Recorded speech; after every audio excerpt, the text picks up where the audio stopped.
¿Qué tal? ¿Cómo están? Buenas noches. Estamos arrancando Cara o Cruz. Estamos por Canal 13, también estamos por Unicanal, como todos los domingos. Pipo, ¿cómo te va? Buenas noches. Muy buenas noches, Jorge, a la audiencia. Un alto mi retorno. Que anda para a ver, ahí no. Bueno, muy buenas noches, Jorge. Perdón a la audiencia, pero son cosas de la televisión. Bueno, está con nosotros Carlos Pereira, ex consejero del Instituto de Previsión Social. ¿Qué tal, doctor? ¿Cómo te va? Buenas noches. Buenas noches, Jorge. Buenas noches, Pipo. Un saludo cordial a toda la audiencia. Bueno, a ver, la designación del doctor Isaías Fretes al frente del Instituto de Previsión Social, a juzgar por lo que hemos visto en los últimos días, genera una enorme expectativa. Y yo decía el otro día, no recuerdo un consenso generalizado, mediático, político, de los asegurados, los gremios, etcétera, etcétera. Hasta ahí está todo bien. Lograr ese consenso que no es fácil. Ahora la pregunta es, por un lado, se logra ese consenso, pero por otro lado, y vos que estuviste allí adentro durante 2 años y medio, como miembro del Consejo de Administración del Instituto de Previsión Social. Esa reunión que tuvieron la semana pasada, donde dice el doctor Frete que le convocamos a los genios de las finanzas, para mí con algunas excepciones, caso de este señor Víctor Raúl Benítez, sacándolo a él, el resto sí, digo que sí son referentes del sector económico. ¿Qué es lo que se planteó allí? ¿Qué es lo que eventualmente él les pidió para hacer una especie de revisión de lo que implica hoy sacar adelante al Instituto de Previsión Social? Si puedes compartir, por favor, con nosotros. Sí, con mucho gusto, Jorge. Antes que nada, siguiendo un poco la introducción que acabas de hacer, yo también, cuando el presidente de la República, Santiago Peña, le designa al doctor Ricardo Isaías Frete, eh, yo dije, qué excelente decisión del presidente, y más aún con los días transcurridos, lo que acabas de decir, ¿verdad? El consenso generalizado Sí. es demasiado importante para una institución como el IPS, ¿verdad? Dicho eso, me sorprendió a mí la convocatoria que la invitación que me cursara el doctor Fretes, y por supuesto asistí, ¿verdad? Y agradezco también al ministro Galeano que me permitió estar en esa reunión. Y en esa reunión, el presidente Fretes abre la reunión con la participación de sus directores de Administración y Finanzas y el director actuario, y empieza a eh, ordenar los distintos desafíos y las distintas problemáticas que se derivan dentro de la institución, y empieza con la presentación de lo que implica hoy el Fondo de Salud, ¿verdad? Con todas las necesidades insatisfechas que se sabe y que se tiene, con la limitación presupuestaria que se tiene también, y con lo que se tiene que enfrentar lo que queda del segundo semestre del año, ¿verdad? Y ahí fue interesante, Jorge, la presentación, porque es importante tener el diagnóstico de la situación como para poder ver si el tratamiento, cuál va a ser para ser el más adecuado, ¿verdad? A mí me cupo hacer una investigación. Yo siempre, por mi profesión, parto de un balance, hago un análisis económico y financiero, y así fue como yo empecé a hacerme interrogantes de cómo es posible que el presupuesto del IPS no es menor. Tiene un presupuesto de 1.826 millones de dólares de 2026, que me parece una suma importante, ¿verdad? Entonces decía yo, ¿cómo es posible que no se pueda contener o cubrir más cantidades de insumos, más cantidades de medicamentos o de servicios? Y me percaté, haciendo un análisis retroactivo, de que en el 2019-20, y yo recuerdo, estaba yo en la STP cuando eso, y en ese momento el criterio de la plurianualidad, la plurianualidad era un mecanismo que permitía de que tanto el Ministerio de Salud como todas las instituciones y el IPS en ese entonces puedan tener la posibilidad de poder munirse de todos los insumos, medicamentos, etcétera, y poder utilizar incluso el presupuesto del año siguiente, ¿verdad? ¿Por qué? Porque nos enfrentábamos a una pandemia, la incertidumbre era total, entonces las instituciones, y en especial las dedicadas a atender la salud pública, tenía que tener algún artificio con que contar, ¿verdad? Pero hoy, al 2026, 6 años después, eso ya tiene otra connotación, obviamente las características son distintas, entonces cuando se discutía una licitación, por ejemplo, y en IPS no hay licitaciones chicas, todas son importantes, todas son críticas y todas son complicadas y de urgencia porque es de la salud. Entonces yo era el único que no tenía asesor médico, entonces le pedíamos que vengan, o por lo menos para mí, para que tenga yo una explicación médica que me permita analizar suficientemente algo que entraba 10 minutos antes o 1 hora antes y no tenía yo el tiempo. Por eso en muchos aspectos yo no acompañaba una licitación, por ejemplo, no porque esté irregular o porque esté mal precisamente, sino porque no tenía los elementos de juicio suficientes para analizar. Por ejemplo, un presupuesto de mucho valor que se planteaba adquirir por 2 años. Entonces, la pregunta que yo hacía era a los médicos si eso no se podría reducir en cantidad. La respuesta era afirmativa, entonces el problema era la ley de contrataciones, que el pliego ya no se puede cambiar, que los lotes, los ítems no se pueden modificar ni sustituir, y entonces es una limitación administrativa que impide de que realmente uno pueda dosificar criteriosa y razonablemente el presupuesto, porque si los médicos decían de que en vez de comprar para 2 años, podemos comprar para un semestre, entonces esa diferencia presupuestaria podría cubrir otros insumos y otros medicamentos que hoy no estaban siendo alcanzados por el presupuesto. Esa era mi petición, esa era mi propuesta y esa era la explicación que a mí me permitía decir por qué no buscamos una manera legal de comprar distinta. Por eso celebro yo que la semana pasada creo que el Congreso Nacional ha determinado un estado de emergencia nacional al IPS. Eso para mí es una excelente noticia. Eso le va a permitir al presidente del IPS agilizar los procesos.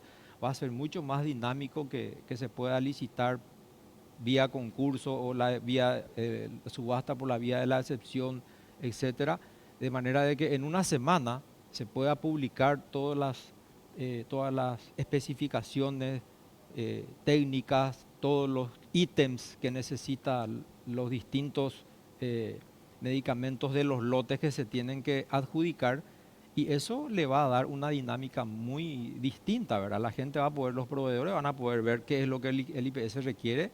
En una semana va a poder decir esto yo tengo o esto yo puedo tener, y se presentan los que localmente puedan atender ese requerimiento, y si no, buscar en la región, ¿verdad? O sea, tener un abanico de opciones que puedan agilizar los procesos licitatorios, que va a ser una enorme ayuda para lo que hoy representa un cuello de botella gigantesco que encima está empotrado dentro de una ley, ¿verdad?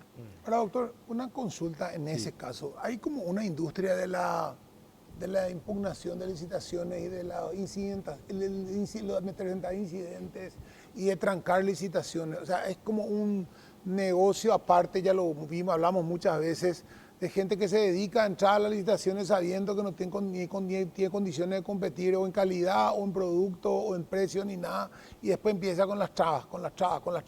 Y eso genera que por más que haya una buena intención, en contrataciones públicas se forme el cuello de botella. Vos tenés una experiencia que va mucho más allá del IPS, fuiste banco, fuiste STP, o sea, casi un ministro de Economía en su momento. El tema de contrataciones públicas en IPS, ¿se puede subsanar de otra manera que no sea, porque la emergencia no se puede declarar eternamente, ¿verdad? Acá hay que buscar una solución para evitar esta industria del trancarte y después te aprieto y te extorsiono para ver si vos me soltás algo de la licitación o arreglamos algo para la próxima, entonces yo me retiro de esta y entras vos en esta. Y al final le perjudicado soy yo, o sea, yo aportante de IPS todos los meses hace casi ya en edad de jubilarme, ¿verdad? Dentro de unos años. Y me preocupa mucho porque yo veo, lo entrevistamos acá al doctor Fretes y la confianza en su honestidad sigue intacta. Yo creo que es una persona íntegra, honesta, respetuosa de la ley, respetuosa de su profesión. En ese sentido, no tengo un pero, un pelito que pueda decir él. Ahora, yo siempre digo, la honestidad es una virtud, no es una capacidad. Si no hubiéramos esperado hace 10 años atrás o 20 años atrás para darle al país Trento, que para mí era la persona más honesta del Paraguay, y le habíamos puesto presidente de la República hasta Advitam y ya solucionábamos todos los problemas. Y no pasaba por ahí, ¿verdad? Entonces, el solo hecho de ser honesto, yo lo he visto al doctor Fretes recorriendo, contándonos todo lo que está mal, que ya sabemos que está mal, que ya sabemos que hay problemas, que ya sabemos que falta esto, ya sabemos todito lo que nos contó. Y peor debe ser para la gente que está ahí esperando esas soluciones de sus problemas de salud, saber que le cuentan que no hay tal medicamento sabiendo que no hay hace no sé cuánto. La solución pasa por gestionar, por hacer. Insisto, gestionar. Y reunirse otra vez, y con respeto a los demás, pero con algunos que no son ni siquiera economistas, con gente de dudosa reputación como la que se ha reunido y como la que ha recibido, lo ha tenido en su consejo un tiempo, ahí como asesor, al propio papá de Joselo, estamos hablando de Joselo Itaipú, Joselo, el hijo de la encargada de lavado de dinero del Banco Atlas, por un lado, y después lo ha tenido ahora el señor, por decirlo el señor Benítez, que se pasa diciendo que el país está en quiebra, que es toda una mentira, las cifras económicas son mentiras, que las cifras internacionales, que lo que manejan las empresas calificadoras de riesgo son mentiras. Imagínense el nivel de delirio y de la poca capacidad intelectual que tiene alguien que dice una estupidez como esa, sentado entre economistas como ustedes, economistas formados, serios, capaces y responsables, porque era una reunión, como vos decís, donde la mayoría era gente muy capacitada, teniéndole a un irresponsable que su única virtud fue ser planillero de Arnoldo Vins por 12 millones en el Ministerio de Obras Públicas, de un teólogo encima. O sea, yo creo que se le mezclan un poco los papeles al doctor y lo abruman a lo mejor con información y lo están, ensalzando demasiado, están más preocupados en lo mediático y no en lo inmediato, que es lo urgente. Entonces, ¿cuánto tiempo va a durar esta etapa de diagnóstico, me pregunto yo? ¿Cuánto tiempo vamos a escuchar novedades de cosas que al final había sido que no son como él dice que son? Hace denuncias. Primero lo quisieron matar porque faltaba un tornillo en la rueda. Hay colectivos que andan sin tornillo en la rueda hace 7 años dando vueltas con 2 tornillos en vez de 6. En una máquina de 8. Esta camioneta tiene 6 tornillos y le faltaba un tornillo y él le iban a matar así. O sea, de ese tipo de tonterías, porque son tonterías. Eso, hablar del tema, se habló del tema de las bolsas, la bolsa que se compraron para millones de años. Todo noticias sensacionalistas para atacar al gobierno. Le trae a enemigos declarados del gobierno que se pasan mintiendo contra el gobierno. Y cree que le van a ayudar para que al gobierno le vaya bien, para que la gente diga qué bien trabaja este gobierno con frente. Me parece que ahí se pasa de ser honesto a ser una persona muy inocente, demasiado inocente en el sentido de creer demasiado ya en la gente, de confiar en cualquiera. Y me preocupa mi plata, me preocupa mis aportes, me preocupa mi jubilación y me preocupa los cientos de miles de asegurados que estamos ahí. Bueno, realmente el IPS es una institución muy compleja. Son 3 fondos que están, es como tener 3 empresas dentro de uno. Yo creo que el presidente del IPS en 30 días tampoco puede hacer mucho. Yo creo que está haciendo bien las cosas el señor. Si se reunió con los especialistas en el área de su profesión de médico y está ordenando los hospitales, ahora pide por lo menos una colaboración, una opinión, una sugerencia, una recomendación profesional, que en mi caso va a tener todas las veces que así lo haga y así necesite. Mi obligación moral como paraguayo, como profesional, tanto requerir, si requieren de mi participación, obviamente estoy obligado yo como paraguayo y me siento honrado de esa invitación. Son varias cosas, Pipo. Me voy a quedar con tus preocupaciones, ¿verdad? Te preocupa como aportante, como futuro jubilado, que el dinero siga rindiendo para los que se tienen que acoger a los beneficios de la jubilación, porque el IPS tiene transversalmente diferentes situaciones críticas, ¿verdad? Por un lado, el fondo de jubilaciones, nosotros hemos podido corregir 2 o 3 factores que se hicieron por resolución. Por ejemplo, la ley en el año 2011 se estableció legalmente que se pagarían 33% por ley del salario mínimo para ciertos sectores que socialmente estaban prácticamente sin ningún tipo de subsidio, ¿verdad? Eso durante la pandemia y posterior incluso a la pandemia se ha aumentado con un acto administrativo que es una resolución administrativa al 50%, luego al 75%. Eso ha erosionado o sea, ha erosionado la cantidad del fondo de jubilaciones en un monto muy relevante. Nosotros hemos podido revertir eso volviendo hasta el estado legal del 33%, pero eso ya no se puede sacarle a aquellos que han adquirido ese derecho, pero por lo menos le hemos puesto en una condición de que no se iba a seguir erosionando de esa manera y en ese concepto. A eso se le suma también el 13º sueldo, que es el aguinaldo, que también se ha obligado el IPS a pagar al sector jubilado, representando un monto enorme anualmente sin tener una base contributiva. Eso no tiene fuente de financiamiento. Y estoy poniendo solamente 2 ejemplos como para que se pueda visualizar la complejidad que eso representa administrar y el impacto financiero que eso tiene en el fondo de jubilaciones, ¿verdad? Porque el IPS tiene un fondo rico y tiene un fondo pobre, ¿verdad? Y lo que no podemos hacer es ayudarles del fondo rico al pobre.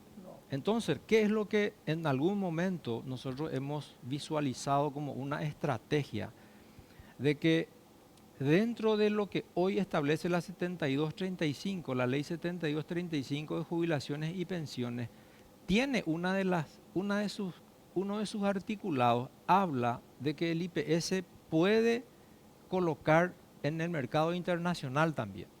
Y está topeando, está llegando a un límite que no mucha gente se da cuenta, pero es muy importante recordar. El 55% de las colocaciones del fondo de jubilaciones puede estar en CDA del sector financiero, el 25% en bonos, en la modalidad de bonos, y hasta un 7% en acciones de los mismos bancos emisores de acciones dentro del mercado secundario. ¿Qué es lo que con eso quiero decir? De que el IPS se está aproximando a los umbrales máximos de las leyes. Pasado eso, y al no tener otras opciones dentro del abanico que hoy se tiene, entonces se va a transgredir la ley. O no va a generar nada. O no va a generar más nada. Va a tener ocioso en alguna caja de ahorro a la vista que no le va a rendir lo que de repente debería para poder seguir teniendo rentabilidad en el fondo de jubilación. Entonces, así como los fondos de Noruega, por ejemplo, que para mí es el país más rico del mundo en materia de seguridad social, por lo menos. Entonces, ellos tienen fondos de 1,77 billones de dólares en fondos indexados. O sea, en el SP500, sin ningún tipo de problema.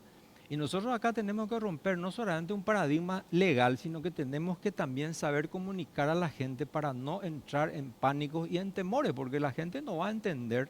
Y ahí tenemos que ser muy fluidos en la comunicación, hacer saber qué significa un fondo indexado, hacer saber qué significa el poder diversificar los recursos y cuando el mercado local esté agotado, tener la posibilidad de también trascender en el mercado internacional con seguridad, con rentabilidad. Vamos a tener un problema probablemente el día que haya porque suele cíclico, vos lo sabes mejor que yo, en estos tipos de fondos indexados, es que surja un lunes negro, un martes negro, un miércoles negro y tu bono que valía 10 valga 7, vos pierdas, que después probablemente lo recuperes en un ciclo de tiempo. Pero justamente por eso, Pipo, y ahí te van a querer colgar. Mira, yo hice un análisis de lo que ocurrió en el mundo del crack del año 1929, ¿verdad? Y ahí le tenés a los inversores que hoy Sí. son referentes, Warren Buffett, ¿verdad? La bolsa tiene por eso el S&P 500 es un referente de un pool de ¿Y por 500 qué grandes no bono empresas. soberano? No, y también, y es que los bonos soberanos también se dan dentro del S&P 500. El S&P 500 significa que Nuestro bono soberano. no, estoy hablando de bonos soberanos ¿Y de por los qué Estados no Unidos. nuestros bonos soberanos? ¿Por qué hay ese tabú sobre los bonos Y soberanos paraguayos?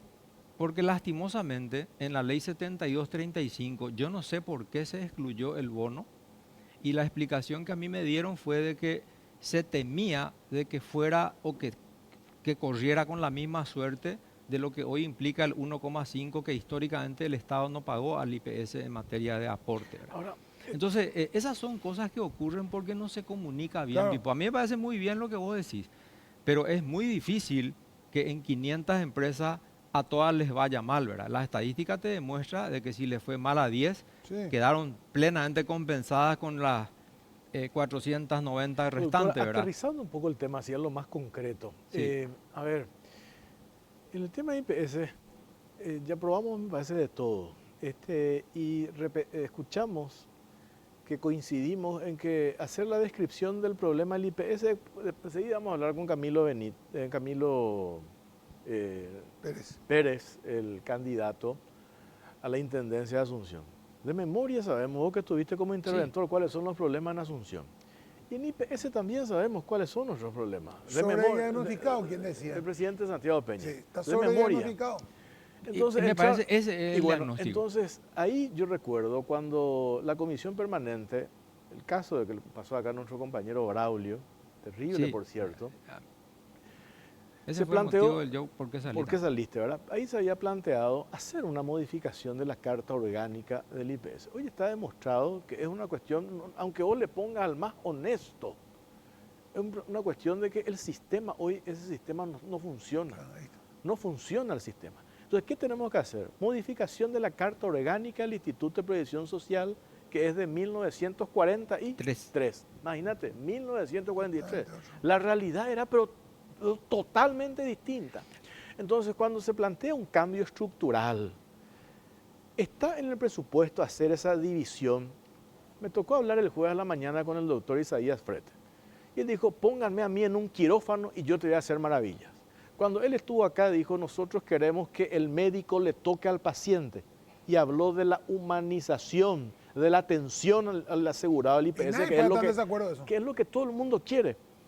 Ahora, pero cuando les convoca a ustedes a entrar en un terreno que él mismo reconoce, no, ese es mi campo, por eso le pusieron ahí a Juan José Galeano el tema. No se puede plantear dividir salud, jubilación. Salud, no, este es el único país donde tenemos esta conjunción del sistema de salud de los asegurados con el tema jubilatorio. Y ahí es donde se mezclan los tantos. Y ahí es donde erróneamente la gente dice, IPS cogete y plata. Y eso es, en claro, parte sí, pero confunde, pues, claro. Claro, por eso decía, mira, me parece muy oportuna la intervención y el comentario, Jorge, porque si vos haces un análisis de lo que hoy el IPS tiene en recursos, tiene 2.700 millones de dólares en el sistema. Por eso yo le llamaba el banco de los bancos. Y por eso también yo planteé en su momento la creación de una banca social con participación del sector que está ahí, que es su verdadero objetivo y su razón de ser, que son los jubilados, como para que se rompa ese silencio que hoy existe ahí. Entonces ellos van a coparticipar en la gobernanza.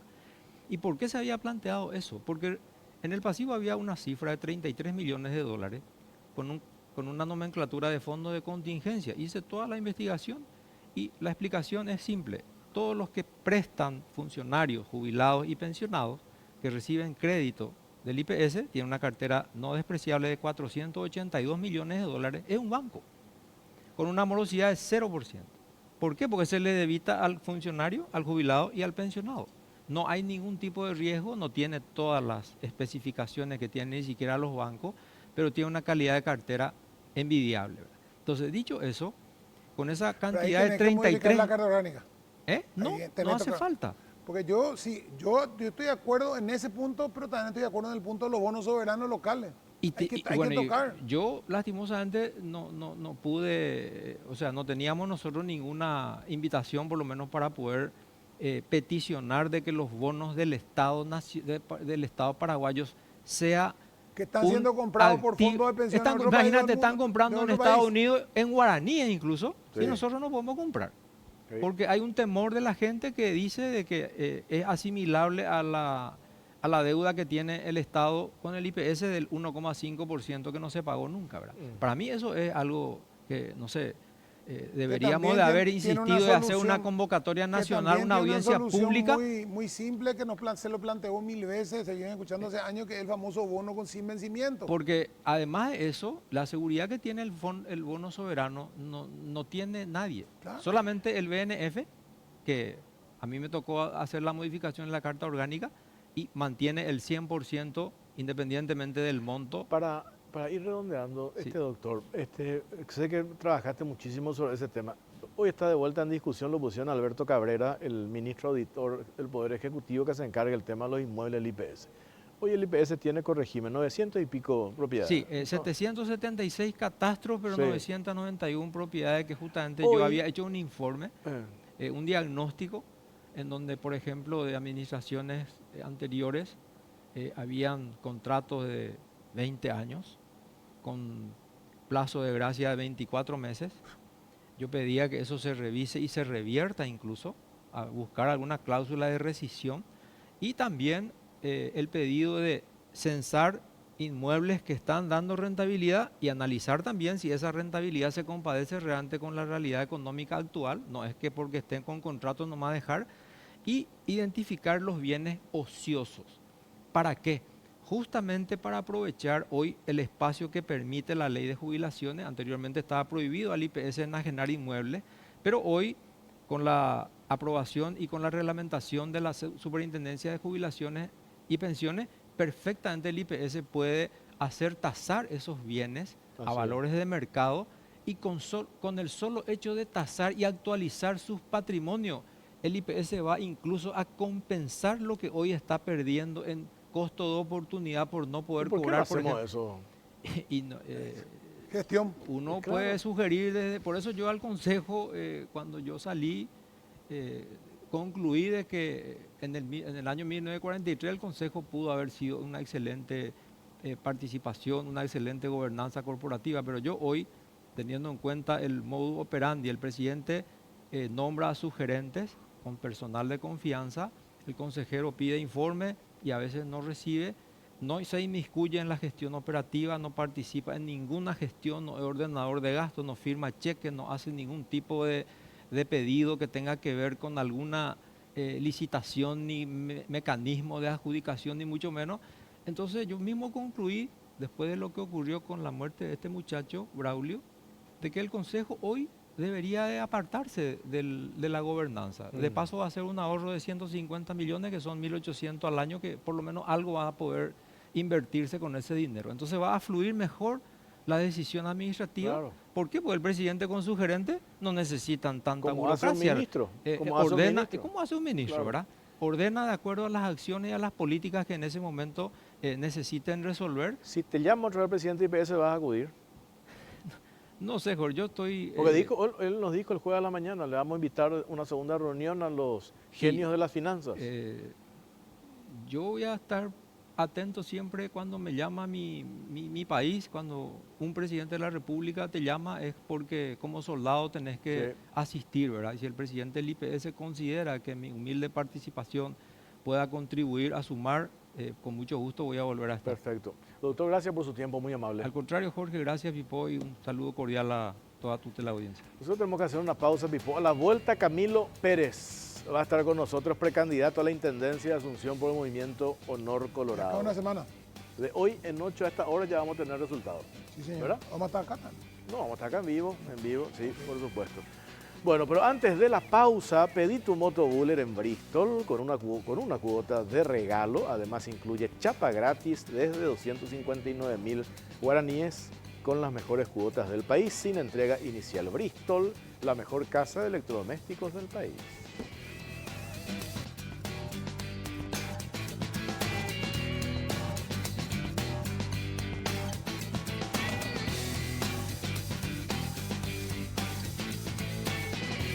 Seguimos en Cara o Cruz, estamos por Canal 13, también estamos por Unicanal y está con nosotros Camilo Pérez, el candidato a la Intendencia de Asunción por Honor Colorado. ¿Qué tal, Camilo? ¿Cómo te va? Buenas noches. Bien, Jorge, bien, Pipo. Muy contento de estar acá con ustedes.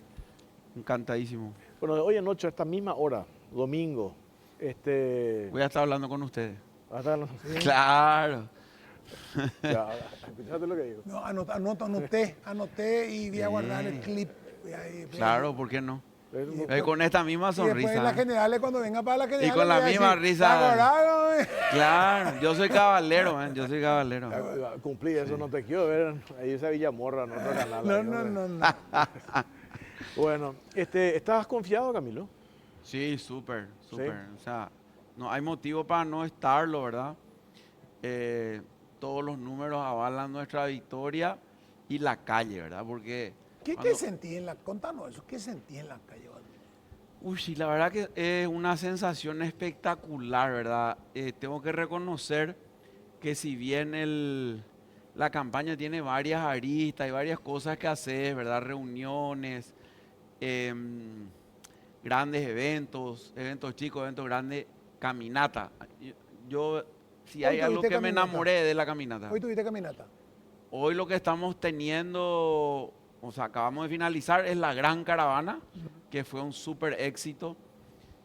Prácticamente llenamos toda la costanera, que es inmensa, y súper contentos, ¿verdad? Con lo que nos arropó la dirigencia. Yo tengo que agradecer, tengo que ser muy reconocido con ellos, porque en cada caminata, que mira que fueron muchas, Pipo, nos acompañaron.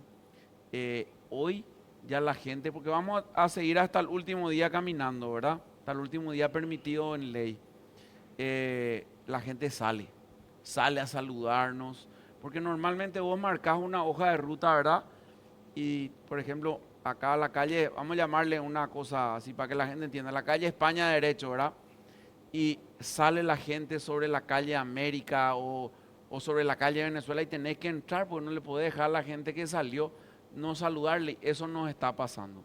Y eso la verdad que nos llena de alegría y nos aumenta la responsabilidad para con la gente, ¿verdad? Porque finalmente lo que está pasando es que la gente confía en nosotros y nosotros tenemos que no defraudarle con nuestro trabajo en el futuro. En estas últimas 2 semanas me tocó entrevistar a varios candidatos a la concejalía en las 2 listas que tenés, donde están los concejales que están buscando ir por un periodo más y donde están las figuras, los candidatos, me parece muchos jóvenes, por cierto. Y lo que ellos resaltaban es en los recorridos, en las caminatas, en los diferentes barrios donde cada uno de esos concejales tienen su influencia, etcétera, etcétera. Dicen, hay una expectativa en el sentido de que no son figuras repetidas o no estamos con una figura repetida como propuesta electoral, sino con una figura nueva para la propuesta en Asunción. Y eso genera una enorme expectativa que supongo es lo que también hace referencia que sentí en el día a día en la calle. Nosotros sentimos un cariño impresionante en la gente. Estamos en un momento de la campaña que la gente ya se cuelga para saludarnos, para abrazarnos, para sentirnos y para comprometernos, porque la gente realmente quiere el cambio en la ciudad de Asunción. Y nosotros somos el cambio en la ciudad de Asunción, ¿verdad? Venimos de una actividad absolutamente distinta a la actividad política normal, ¿verdad? Y eso la gente siente, percibe. Y la verdad es que tengo que agradecer a nuestro equipo por el gran trabajo que hizo en toda esta campaña, porque cuando, capaz en una de las primeras entrevistas que tuvimos con ustedes, yo apenas medía 4,2% de nivel de conocimiento de mi imagen. Hoy estoy por encima del 80%, ¿verdad? Y eso es a puro trabajo del equipo y de nosotros, ¿verdad? Que incansablemente recorremos la ciudad de Asunción. Sobre todo hay una cuestión de imagen positiva, Camilo, que llama la atención, porque generalmente nosotros vemos las encuestas de los políticos y salvo honrosas excepciones, la imagen positiva es una cuestión que siempre es menor a la imagen negativa. Y en tu caso es totalmente inverso, una gran imagen positiva y muy poca imagen negativa. Dicen que lo que más cuesta es revertir la imagen negativa, ¿verdad? Cosa que se dan muchos otros candidatos, ¿verdad? Que tienen imagen negativa muy alta y que eso no se remonta. Y lo tuyo es como más, en el sentido, no quiero decir fácil, pero lo tuyo es mantener una imagen positiva y crecer la imagen positiva. Es más sencillo que revertir una imagen que no tenés realmente Sí, negativa. y después me va a tocar, Pipo, mantener esa imagen positiva Sí. en mis años de gobierno municipal y lo voy a hacer. Porque mi gran compromiso es que en la inauguración de los Juegos Panamericanos del 2031 reciba los mismos aplausos que recibí el año pasado en la inauguración de los Juegos 2025. Así que tengo que hacer muy buena tarea y estoy súper comprometido con la gente para eso. Lo otro que estaba mencionando, Camilo, que me tocó hablar, creo que una vez en otro espacio periodístico te pregunté y te referiste al tema respondiendo de la confianza plena que existe sobre el sistema electoral, el tema de las máquinas de votación. Y a mí me dio una tremenda pena, digo, un mes prácticamente, un sector de la oposición, de la disidencia, de los medios de comunicación, tratando de instalar de que había dudas acerca del sistema, de las máquinas de votación. La semana pasada se hizo la verificación técnica, participaron los representantes del Tribunal Electoral Partidario, incluso con los de la disidencia, los del PLRA también, y salieron todos contentos. Entonces digo nomás, un mes de pérdida de tiempo, porque al final Contentos todo... no se salieron sin objeciones. Claro, porque Que nos ese- encontraron eso que no le había, pone muy no contento a había ellos. absolutamente nada. En febrero ya se agotó todo esto. ¿Te acuerdas que habíamos dicho? Eso parecía más bien una especie de desesperación de ciertos sectores cuando le querés cuestionar al árbitro cuando el resultado no te está favoreciendo. La verdad que nosotros tenemos total confianza, si bien participamos también ahora en estas revisiones últimas que se hicieron, porque es lógico, hay que participar, ¿verdad? Porque uno tiene que apoyar la democracia y yo creo que si hay algo que en los últimos años se puede ponderar en nuestro país, es la labor del Superior Tribunal de Justicia Electoral, ¿verdad? Nosotros apoyamos lo que están haciendo, independientemente de todas las quejas que pudiesen haber de parte de otros sectores. Yo creo que todo el pueblo paraguayo hoy confía en la democracia que tiene nuestro país. Y bueno, lamento, ¿verdad?, que se busquen de repente artilugios que no tienen nada que ver con el momento, ¿verdad? Hay mucha mentira también de por medio en estos últimos días de campaña, ¿verdad? Yo lamento que se llegue a eso porque finalmente pues nos tenemos que abrazar porque tenemos que ser todos lista uno. Entonces, por eso yo no voy a cambiar hasta el último día mi imagen de abrir los brazos siempre. Yo no voy a entrar a la discusión o a la pelea. Mi forma de hacer política es diferente. Pasemos la página y vamos al día 1, después de las generales, después de todo esto y el día 1 sentado en ese despacho ahí, donde tanta gente se sentó y hubo tanta esperanza de todos los colores en ese lugar. ¿Cuál va a ser tu primera decisión? ¿Tenés decidido qué vas a hacer, lo primero que vas a hacer? ¿Qué vas a tener pensado? Durante el periodo de transición, que va a ser un mes y algo, lo primero que voy a hacer es comprometerme a lo que vengo diciendo en campaña. Mi primero 100 días, limpieza, bacheo y seguridad. Entonces, en el momento de transición, lo que voy a hacer es estar visitando sí o sí frecuentemente a Urbano para tratar de que cuando Camilo Pérez, intendente, pise el municipio como intendente, tenga ya la acción a empezar al primer día de nuestro gobierno municipal, ¿verdad? O sea, enfocado mucho en limpieza, en bacheo y seguridad. Vamos a tener todo organizado como para que se vea ya desde el primer día. Una gran reunión con todos los directores de las diferentes áreas. Quiero sentirle, quiero escucharle, porque yo no soy una persona que despide gente por despedir. Vamos a darle la oportunidad a todos que se reivindiquen con su trabajo y empezar lo que vengo diciendo desde el primer día, la gran reestructuración administrativa que debemos de hacer, ¿verdad? Y también vamos a hacer un estudio de aptitudes de cada uno de los funcionarios, colaboradores del municipio, para saber realmente cuáles son las aptitudes y saber en qué dirección colocarles para trabajar, ¿verdad? Después de de lo que va a pasar el siguiente domingo, que es el primer tiempo, digamos, de este partido. Después se viene el segundo tiempo decisivo. En estos días hemos visto las famosas campañas sucias. Sí. Campañas sucias que, por cierto, algunos se escandalizan cuando ellos son los principales referentes, mentores de las campañas sucias, queriendo instalar o poner dudas respecto a tu gestión al frente del Comité Olímpico Paraguayo, cuando que esos mismos medios y actores políticos ponderaban lo que se hacía en los diferentes eventos del Comité Olímpico. Después de esto van a seguir con eso. No, sin duda, yo sé que van a seguir. Y bueno, nosotros no tenemos reparo. Se pueden ver todas nuestras rendiciones de cuenta. Lógicamente que van a cuestionar algunas cosas en el sentido de que se gastó mucho. Vi ahí unas publicaciones en algunos ítems en especial. Pero uno no puede hacer grandes eventos de nivel mundial si no se gasta mucho en una inauguración, por ejemplo, ¿verdad? O si no se gasta mucho en recursos humanos. Tenemos más de 400 funcionarios cuando tenemos los juegos, más de 3.000 voluntarios al que hay que darle uniforme, alimentación, transporte, etcétera, ¿verdad? O sea, estamos llevando a cabo eventos de nivel mundial y de verdad de nivel mundial. No es que lo decimos, no, ¿verdad? Sino que conseguimos las mejores notas a nivel mundial y gracias a eso nos vuelven a dar otros grandes eventos, ¿verdad? Es por eso que el Rally del Paraguay fue el mejor rally del mundo, ¿verdad? Y los Juegos Panamericanos Junior del 2025 nos dieron la oportunidad de ganarle a Río de Janeiro las elecciones para los Juegos Panamericanos de mayores del 2031. Nosotros estamos muy tranquilos. Camilo, vos estás acá a la inversa generalmente de los políticos que están buscando, voy a subir, pasar de ser poco a ser intendente.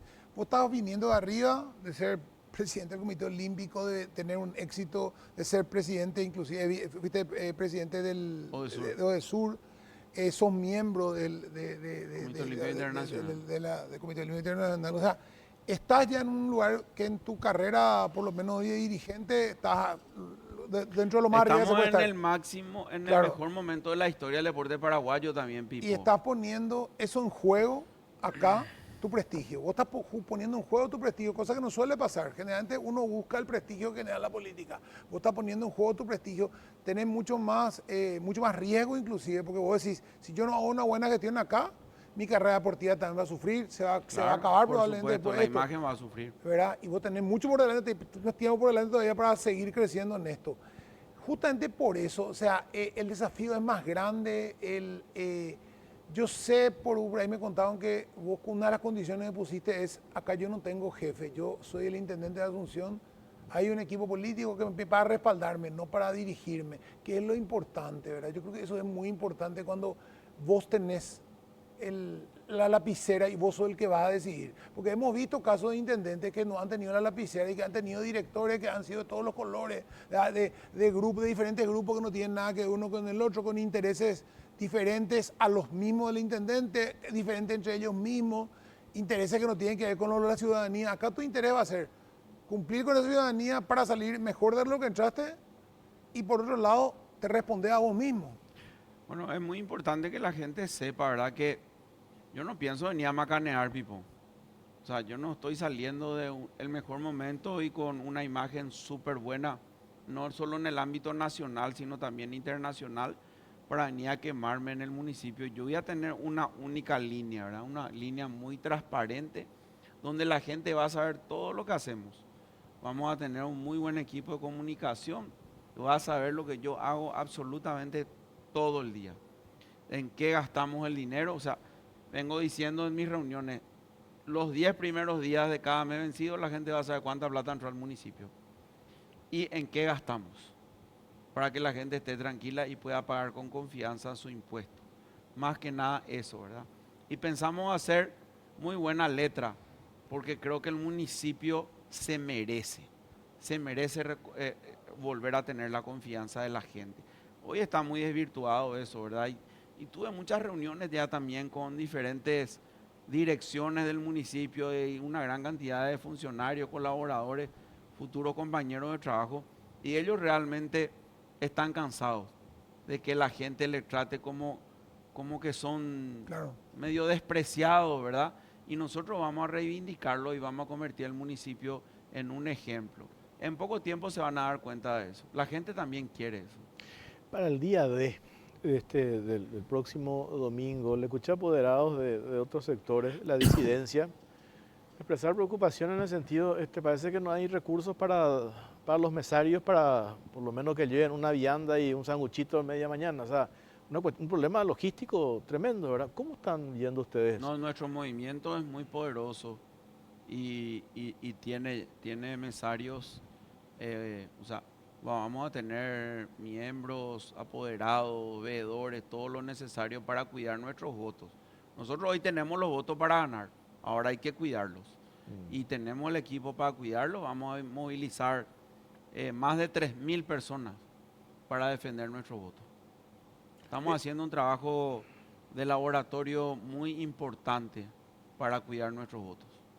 Ahí también clave eso que habíamos hablado, también el apoyo de los presidentes seccionales, quienes están distribuidos en diferentes Claro barrios. que son estructuras que se mueven ya de memoria, ¿verdad? En una elección como la que vamos a tener.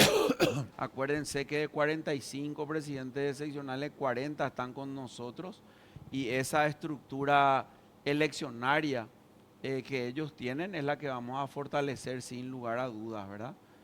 Y con todo el equipo que trabaja, liderado por el doctor Eduardo González, que lidera el equipo eleccionario del Movimiento Honor Colorado.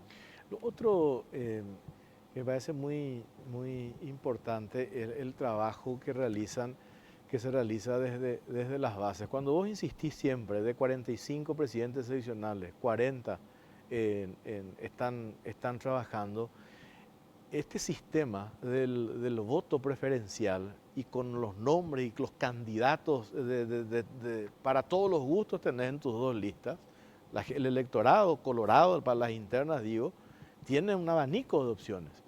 Y este sistema hace que cada uno de esos concejales tenga que ir a buscar su voto. Pues ese concejal que busca su voto, automáticamente también recoge votos para vos, para el Así candidato. es. Entonces, a diferencia de que algunos quieren volver al sistema anterior de la lista sábana, es que vos ya estás en los primeros lugares y a lo mejor ni siquiera hace mucho esfuerzo, No. porque ya están en los primeros lugares. Hoy, sin embargo, le obliga a todos los candidatos A salir a buscar a su salir voto a de buscar verdad. el voto en Claro, serio, ¿verdad? a salir a buscar su voto de verdad y es por eso que ellos están trabajando de forma tan organizada. La verdad yo tengo que reconocer que no solo ofrecemos el mejor menú de opciones como candidato a concejales, sino mis concejales son unos tigres, como están saliendo a trabajar en la ciudad de Asunción buscando el voto para el movimiento Honor Colorado, para la lista 2. Es muy importante decir eso, ¿verdad?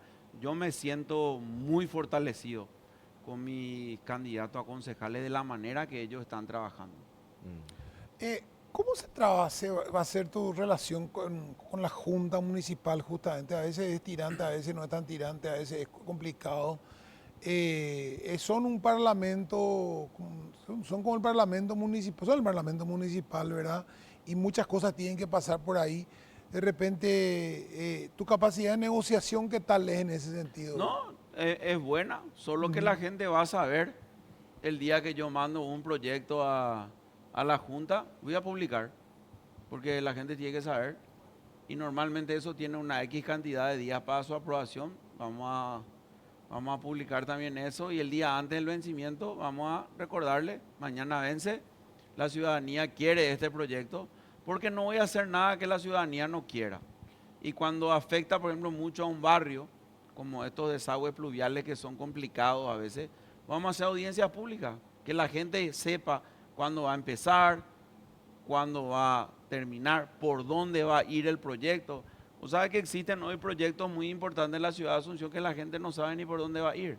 Claro, no. Y es muy importante que sepa, ¿verdad? Porque le afecta a muchos negocios alrededor de muchos barrios, ¿verdad? Yo que vivo ahí en el barrio Santo Domingo y que este desagüe pluvial tiene más de un año en ejecución, que por cierto, hace unos meses le están metiendo con todo, hasta hoy nosotros no sabemos por dónde va a ir. Y cada día que de repente aparece No, un agujero y nuevo. veo las casas yo en el frente ahí adelante que sí, no sé cómo entran ni cómo salen, ¿verdad? No, y no entran caminando, dejan su Sí. auto a una cuadra o buscan cómo. Lo otro, Camilo, el hecho de candidatarte y de formar parte de una estructura tan grande. Por un lado, un partido como el Partido Colorado y por otro lado, un movimiento que es el más importante dentro de ese partido, que es el Movimiento Honor Colorado. Estas internas, ¿cómo te permite ejercitar tus músculos democráticos electorales? A diferencia de otras candidaturas que se definieron entre los dirigentes con una encuesta de medio cachillán y no, Vamos a hablar como hablaría siendo a deportista. ver, Estoy haciendo un súper por entrenamiento eso, con un qualify de verdad súper competitivo, mientras que otros arreglan sin lista oponente o en una delivery. Nosotros estamos ejercitando realmente la democracia. Y no hace falta ser ni un astronauta para darse cuenta cómo está la ciudad, ¿verdad? La publicidad donde realmente se ve desde el Partido Colorado, ¿verdad? Sea del movimiento que sea o sea de la lista que sea. El ejercicio democrático del Partido Colorado no tiene igual en el país y creo que de eso no podemos ni discutir, ¿verdad? Pero esa justamente creo que es la fuerza, ¿verdad? O sea, por ahí Esa es la fuerza que mueve realmente al Partido Colorado y a la gente, ¿verdad? Imagínense que nuestra interna tiene 267,000 votantes en Asunción. Y quiero saber quién tiene esa cantidad de votantes en la ciudad de Asunción, ¿verdad? No existe. ¿no? Lo otro, la colaboración, el trabajo del sector privado. Me tocó hablar el otro día por otros temas y de paso preguntarle esa reunión que tuviste con la gente de Capadei, Sí. con Raúl Constantino y compañía. Ellos estaban muy conformes. Dicen, nosotros no podemos estar excluidos en ningún proyecto respecto a lo que se tiene que hacer en Asunción. Ellos son protagonistas, o sea, no solamente ellos, el sector privado. Y siempre insistí con eso, Es Camilo, que- de es que vos que no vas a poder el- hacer solo No, nada. absolutamente nada, Jorge. Tenés 100% razón. Yo creo que el cambio en Asunción y mejorar la ciudad, levantar la ciudad, no se puede hacerlo solamente desde el sector público. El sector privado, en mi trabajo, en mi intendencia, va a tener una labor fundamental. Y lo conversé con la Capadei, los desarrolladores inmobiliarios van a ser unos socios del municipio. Yo no le voy a tomar como unos clientes circunstanciales para cobrarle unos pesos en aprobación de plano o de lo que fuera. Ellos tienen que ayudarnos a desarrollar la ciudad de Asunción. Y conversamos con ellos en esos términos y también voy a ayudarle a sus trámites. Tenemos que hacer ventanas únicas para cierto tipo de aprobaciones y poner plazos, porque si no ellos pierden de repente algunos clientes, ¿verdad? Entonces vamos a trabajar muy de cerca con ellos y no solamente con los desarrolladores, ¿verdad? Sino que en muchos barrios de Asunción tenemos, por ejemplo, los puertos, ¿verdad? Por ejemplo, tenemos otras mini industrias que tienen que tener su responsabilidad social para con la gente y los barrios. Yo los voy a visitar y le voy a pedir que colaboren con la gente. Camilo, el tema, justamente hablábamos la semana pasada con el ingeniero Baruja, el tema MUP, de volver a repoblar Asunción, de toda esa gente que se fue. Asunción, en los últimos 30 y pico años de democracia, ha bajado de 9 diputados a 7. O sea, ha perdido población Asunción por una cuestión de que la gente no consigue casa, se muda a la zona periférica. Una cuestión de costo también. ¿Verdad? Pero ahora, justamente hablando de eso, hay zonas de Asunción que están sin desarrollar. Barrio Obrero, por decirlo, está sin desarrollar en ese sentido. Los precios, los costos de las propiedades en Barrio Obrero probablemente sean similares a los de Luque, a los de San Lorenzo. Y la gente, como no hay un desarrollo hacia ahí, ustedes justamente eso, y una de las cosas, el centro también, volver a poblar el centro, ¿verdad? Y volver a poblar el centro también, ¿por qué no? ¿Verdad? Los edificios, Yo voy a ser súper agresivo con el centro, Pipo, y digo de esta manera porque voy a tomar manzanas pilotos. Te escuché eso. A la aguja de recaudación del municipio no le va a mover tomar 6 manzanas o 5 manzanas pilotos que me presenten proyectos de restaurar las hermosas casonas que hay ahí y tener impuestos cero. O sea, el espectáculo que puede ser nuestro centro histórico repoblando o que las hermosas casonas se conviertan como en otro centro histórico de Sudamérica, nomás voy a decir, ¿verdad? Por ejemplo, Hotel Boutiques, hermosos restaurantes y que la gente se pueda ir con seguridad, con la policía municipal de cercanía recorriendo el microcentro, para que la gente vuelva a palmear no solo los sábados de mañana, sino también durante la tardecita noche, que da tanto gusto, ¿verdad? Claro, y justamente eso, volver también ahora vi que los los ministerios se han mudado casi todos ya al puerto. El centro de Asunción sigue teniendo y va a seguir teniendo evidentemente una importancia estratégica en la parte administrativa del gobierno. Claro. Y ahí hay que volver a ofrecerle a la gente, decir, mudate al centro porque tenés esta ventaja. Ahora se ha conseguido bajar el impuesto. Pero también decir, bueno, si vos le decís, por ejemplo, bueno, levantemos este edificio, invirtamos, construyan un edificio de departamento, de hecho el MUP está dando esas facilidades, y que la gente se anime, si vos, como vos decís, va a repoblar el centro, se le va a dar seguridad, se va a iluminar el centro, va a ser un lugar seguro para estar, porque yo no me mudaría. Hoy te diría, y está medio oscurito, está medio feo, está más cuidado, pero si vos me decís... Hay que ponerle cariño y la gente va a querer volver. Estoy seguro, sobre todo hay muchísima gente trabajando en el centro, ¿verdad? Sí. Y en las oficinas de gobierno van a generar también bastante movimiento, ¿verdad? Vamos a tener estos galpones de entretenimiento en el puerto. Estoy también hablando con varias universidades de frontera con el objetivo de presentarles algún atractivo para que vengan al microcentro de Asunción. Entonces tener también unos extranjeros viviendo de forma permanente, que van a poblar, van a gastar y van a estudiar de paso, ¿verdad? Claro, y se habló inclusive también de una posibilidad de yo no sé si vos escuchaste hablar de un centro de eventos más grande que se estaba pensando en... Está a un punto de ser realidad. Un gran centro de eventos con un estadio para 15.000 personas, prácticamente al lado del puente Héroes del Chaco. Eso también va a generar... Sí, ese es un proyecto que ya está rodando, ¿verdad? Para ir redondeando, Camilo, en esto, ¿cuánto tiempo de campaña tenés? Y en diciembre empezamos, salimos a la calle en enero. En diciembre empezamos aceptando la candidatura y haciendo mis reuniones con los presidentes seccionales que apoyaban el proyecto. Y ¿cuántos son? 5 meses, ¿verdad? La verdad que me siento muy orgulloso del gran trabajo que hemos hecho y del cariño de la gente que hoy tenemos. ¿Cuál es la experiencia o una anécdota más significativa que en estos 5 meses de recorrer, de estar en contacto con la gente, con los barrios, una experiencia así que bien significativa que te marcó? Y digo porque vos venís de otro ámbito muy distinto al de la política, la militancia política, y sobre todo para un cargo tan importante, un cargo electivo tan importante como es el Lord Mayor de la capital del país, ¿verdad? Y a mí me sorprende el cariño de la gente, cómo la gente, Jorge, se te cuelga la gente. Y el día de la inscripción de mi candidatura, que fue en la Junta de Gobierno del Partido Colorado, yo sentí que cuando me bajé de mi camioneta prácticamente no caminé. La multitud me llevó hasta el lugar, ¿verdad? Eso fue una sensación impresionante. Y otra gran sensación fue en el lanzamiento de nuestra candidatura, cuando tuvimos entre unas 12 a 14.000 personas. Y a mí ya me ha tocado hablar en estadios frente a 30.000, 35.000 personas en inauguración de juegos, ¿verdad? La mayor cantidad de gente en un estadio que estuve dando un discurso fue en Bolivia, en Cochabamba, que impresionante cómo se llenó ese estadio. Y la verdad que no sentí lo que sentí ahí en el lanzamiento de mi candidatura, porque ahí la gente estaba por mí, estaba para apoyar mi proyecto. En los otros lugares estaba para ver la hermosa inauguración y el gran espectáculo que iba a haber, ¿verdad? Y de verdad me impresionó, y en un momento como que me tranqué todo en mi discurso porque me emocionó la gente.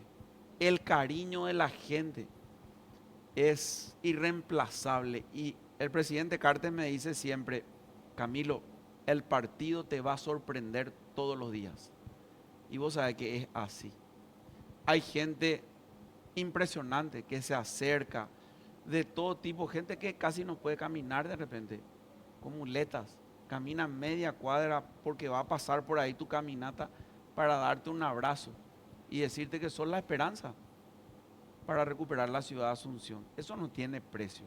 De verdad, Y eso te no pone tiene en un precio. compromiso. Es un también. compromiso redoblado, ¿verdad? La gente que realmente te ve a vos como parte de la solución de mejorar su calidad de vida. Hubo por lo menos hasta hoy, día de hoy que vemos la expectativa muy alta, ¿verdad? De triunfo.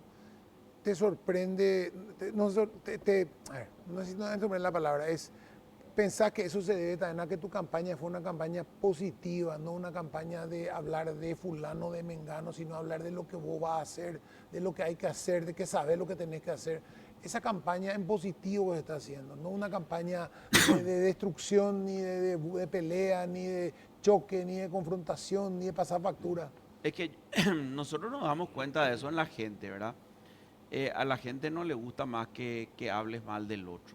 La gente quiere saber qué es lo que vos vas a hacer, qué es lo que vos sos, cuáles son tus antecedentes, hiciste peor o no hiciste algo, cuál es tu gestión. Quiero saber qué es lo que hiciste, me dijo un señor una vez. Y quiero invitarte al Comité Olímpico que te vaya conmigo a conocer. Ya conozco. Ese pio sos vos, me dijo, porque el señor no... Sí, ese soy yo, señor. Ah, vos sos el señor que yo veía en la tele. Sí, yo soy ese señor. Qué bárbaro, porque era en una caminata acá cerca del Estadio Defensor del Chaco. Entonces vos sos el culpable de todos esos drones que pasaron acá en la inauguración. Sí, señor, eso fue espectacular. El primer día que practicaron, yo pensé que había una invasión. Pero así es la gente, ¿verdad? La gente es demasiado buena, tiene buenas intenciones, es cariñosa. Y a ellos Y creo que no pide mucho, ¿no? no pide mucho. Te pide cosas tan simples, vivo. Limpieza, bacheo y seguridad. Creo que en kindergarten te piden eso, ¿verdad? Hay que honrarle a la gente. Hay que honrarle a la gente. Yo rescataba el otro día en otro espacio, en otras entrevistas, y creo que esta es la última antes ya, por lo menos en este espacio, digo, antes de las internas. Y dijiste, yo me voy a comprometer a lo que podemos realmente hacer. Y dijiste, hoy es lo básico. ¿Y te acuerdas que te dije, no vas a hacer, vas a prometer obras? Sí, creo No. que una compañera tuya me dijo, ¿cuál va a ser tu obra emblemática? Así es, Y yo le dije, pero yo no, el municipio no está en terapia intensiva. claro. Imagínense si yo voy a desviar recursos en hacer, qué sé yo, un obelisco, para que la gente se Arco de acuerde, Triunfo. para que la gente se acuerde de Camilo Pérez. No, no tiene ningún sentido, ¿verdad? Lo que nosotros tenemos que hacer es hacerlo razonable, ¿verdad? Que es que el municipio salga de la terapia intensiva, empieza a caminar y después a correr. Y tal vez en ese momento pensemos en algo emblemático, ¿verdad? Que hoy, la verdad que no pasa por mi cabeza. A ver, aquella es tu cámara. Sí. Hoy, en 8 días, el pueblo colorado, el elector colorado de Capital tiene que acudir a las urnas de las 7 de la mañana. ¿Qué le decís a ese elector colorado, Camilo? Que se vayan muy temprano a votar, que Camilo Pérez, intendente, es una persona que no le va a defraudar, que vamos a honrar a nuestro partido Colorado, a nuestro movimiento Honor Colorado y a todo lo que me viene diciendo mi líder, el presidente del partido, Horacio Manuel Cartes Jara, que es Camilo Concordia. Abrí los brazos, abrí los brazos. La gente le quiere al Colorado de bien. Y no se olviden lo que les voy a decir. Yo no vengo a macanear al municipio. Lo que yo digo, hago. Y lo que prometo, cumplo. Y tengo donde la gente puede ir a mirar. Camilo, gracias por tu tiempo, muy Gracias, amable. Jorge. Gracias, Pipo.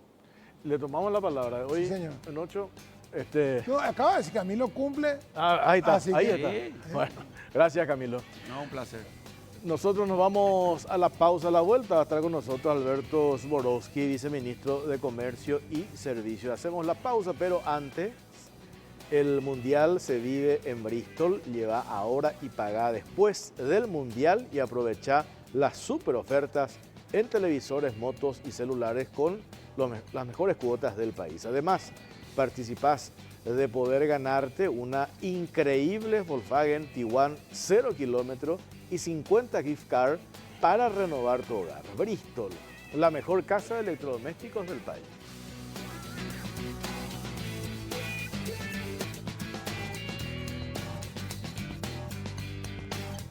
Tercer bloque en Cara o Cruz. Seguimos por Canal 13.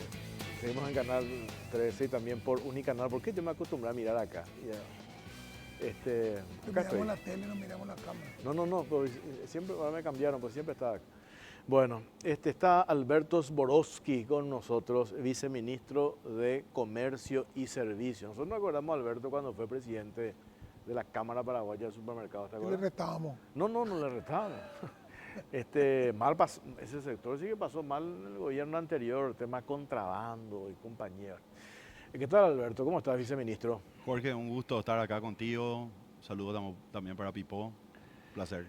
Entre paréntesis, porque tenemos varios puntos en agenda para desarrollar contigo. El tema de contrabando, que está controlada la situación. Nosotros habíamos dicho, ¿te acuerdas las veces que hemos hablado? Es inevitable, digamos, reducir a cero el contrabando por una cuestión coyuntural. Los dos gigantes que están al lado nuestro, Brasil, Argentina, con siempre una situación de su moneda fluctuante. Entonces nosotros estamos en el medio. Lo que había pasado anteriormente es que eso se desbordó. Entonces cuando eso se desbordó era muy difícil retrotraer otra vez todo, ¿verdad? Pero ahora convengamos que la situación está de alguna u otra manera controlada. Cero, imposible, pero la situación está controlada, ¿verdad? Totalmente. Es algo que es lo que siempre dijimos, ¿verdad? Si bien hay algunas cuestiones coyunturales que pueden hacer que haya más o menos contrabando, hay algo que se llama voluntad política, ¿verdad? Que es lo que hoy definitivamente este gobierno tiene y lo viene demostrando.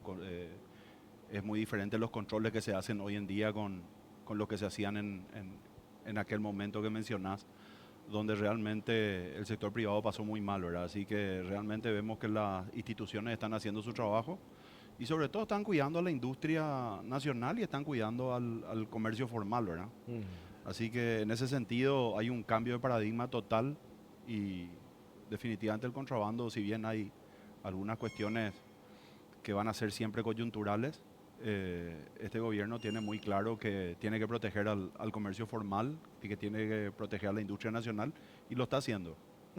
Alberto, en este momento los precios a nivel de los países que Brasil y Argentina son nuestros dos vecinos, de donde viene el contrabando justamente. Argentina creo que está fuera de competencia prácticamente hoy con los precios que maneja. Brasil, ¿cómo está? En ese sentido, Brasil está igual que acá, está más caro que acá. Hay una cuestión, ustedes tienen un monitoreo de precios de la zona de frontera. ¿Cómo está eso? Tenemos un monitoreo de precios en la zona de frontera. Nosotros en el MIC tenemos, digamos, un observatorio de precios. Y definitivamente en algunas categorías Brasil, de hecho, por una cuestión de escala, siempre va a ser muy competitivo, ¿verdad? Argentina, salvo algunas que otras excepciones, hoy tiene resuelto ese doble tipo de cambio que tenía en el famoso dólar blue y el dólar oficial, que era lo que nos distorsionaba totalmente, ¿verdad? Así que tenemos también esa realidad, ¿verdad? Que hoy Argentina dejó de ser un jugador demasiado importante en términos de contrabando como lo fue en su momento, pero Brasil sí, de alguna manera en algunas categorías, en pollos y otros, sí es más competitivo por una cuestión de escala, ¿verdad? Ahora, ahí en ese caso, a mí me preocupa el tema del riesgo sanitario, ¿verdad? Porque un tomate todavía uno puede venir contrabando, uno no se da cuenta, pero un pollo que perdió cadena de frío, que perdió esto que pasó, escondido debajo de un camión. ¿Cómo se lucha contra eso? Tienen que llegar efectivamente a los comercios y controlar a los comercios. Se puede parar antes de que eso termine de cruzar. ¿Cuál es el sistema más eficiente ahí? Bueno, Controlar a los comerciantes mismos, decirle, bueno, si vos vendiste 1000 kilos de pollo y compraste 300, ¿de dónde sacaste los 700 que faltan, verdad? Eso también es un control que hay que hacer, ¿verdad? Totalmente. Tenés dos controles. El control en frontera, que es el principal filtro, digamos, que hoy es una cosa totalmente diferente a lo que venía haciendo en los años anteriores. Sobre todo a principios de la pandemia golpeó muy fuerte. Los controles en la frontera hoy están funcionando. Las autoridades están haciendo su trabajo, pero de vuelta, decisión política, ¿verdad? No hay mucho secreto en ese sentido. Y los controles a los comercios, sí, hoy la DENIT tiene herramientas diferentes porque no te olvides que la facturación electrónica hace que en tiempo real se pueda medir cuál es el volumen de lo que se está vendiendo y hacer un comparativo con la factura de compra. Entonces vos compraste 2 y vendiste 2, de alguna manera no hay alguna inconsistencia. Pero si compraste 2 y no tenés la factura de respaldo y vendiste 10, ahí hay algún problema ahora. Claro, pero ahí tenemos un tema también que es el tema de la formalización que se hizo. Es un trabajo fuerte en formalización de los comerciantes. Inclusive, yo me recuerdo cuando fue el primer problema que hubo con estos comerciantes de la zona de Nanagua. El Sananagua y compañía, que se empezaron a formalizar de una manera expeditiva, mucho más rápida, y empezaron a ver las ventajas de estar formalizados, de que era más barato estar formalizado. Y eso también genera una solución aparte del problema, ¿no? Totalmente. La formalización es clave, pero de vuelta, ese comerciante tiene que tener el respaldo de las autoridades de cuidar dentro de la frontera que el comercio formal y que el comercio que paga impuestos sea el relevante. Claro, ¿verdad? no es de la calle. Totalmente. Entonces, experimentamos en estos últimos 2 años en Paraguay un crecimiento muy importante del consumo masivo, principalmente, que era justamente la recuperación de todo ese descalabro que tuvimos antes, y eso se capitalizó definitivamente en crecimiento del consumo, ¿verdad? Y muchas MIPYMES, no te olvides que este gobierno lanza la ley de MIPYMES, promulga la ley de MIPYMES que reglamenta el MIC justamente, y ahí es donde se dieron, digamos, pasos muy importantes en términos de comercialización de productos y de formalización. Ahí es donde se hizo la diferencia grande. Una política pública que ayudó a que las pymes puedan tener menos burocracia y menos costos para ser formales, ¿verdad? En tu condición de viceministro de Comercio, ¿tenemos hoy datos oficiales respecto a los sectores comerciales que están mostrando mayor crecimiento a nivel país? Hay 2 sectores que son, digamos, los protagonistas hoy, digamos, del crecimiento que tiene Paraguay. El año pasado Paraguay cierra con un crecimiento de 6%. El mayor de la región y un número bastante significativo. Crecer 6% es realmente una expansión importante de la economía, ¿verdad? Y para este año se proyecta más de 4%. La última revisión que hizo el BCP habla de un 4%, lo cual son números muy auspiciosos. Y los protagonistas principales son el sector servicios y la manufactura, la industria. Ahí es donde se dio, digamos, el salto importante, ¿verdad? No te olvides que la industria, para hablar mal y pronto, pasó de un peso relativo no muy grande dentro de la economía a tener la manufactura pura y dura, ponerle 20% del peso del PIB. Si le sumas construcción, llegas a 26%, 27%, y si le sumas la venta de energía, estamos en 33%. Entonces, el peso que tiene hoy la industria en el PIB es realmente muy significativo, y esto viene de la mano, y no es magia, ¿verdad? Viene de la mano de una política de atracción de inversiones muy sólida que este gobierno, digamos, de alguna manera lo mostró al mundo. Y mucha gente era escéptica, pero hoy estamos viendo los resultados. A propósito de eso, esos resultados que hace referencia, la semana pasada fue noticia, supongo que habrás leído, no sé si vos también viste, lo del alcalde de San Pablo. Sí, que lo de Google. El alcalde de San Pablo por poco no se arrodilla ante los directivos de Google y dice, por favor no vayan a Paraguay, quédense acá. Y ese reclamo lo hace no porque el tipo odia a Paraguay, el alcalde digo, ¿verdad? Está en su papel. Está en su papel, ¿verdad? Pero ¿por qué un gigante como Google quiere venir a Paraguay? No viene a Paraguay por las heladeras vacías, no viene porque no hay estabilidad económica,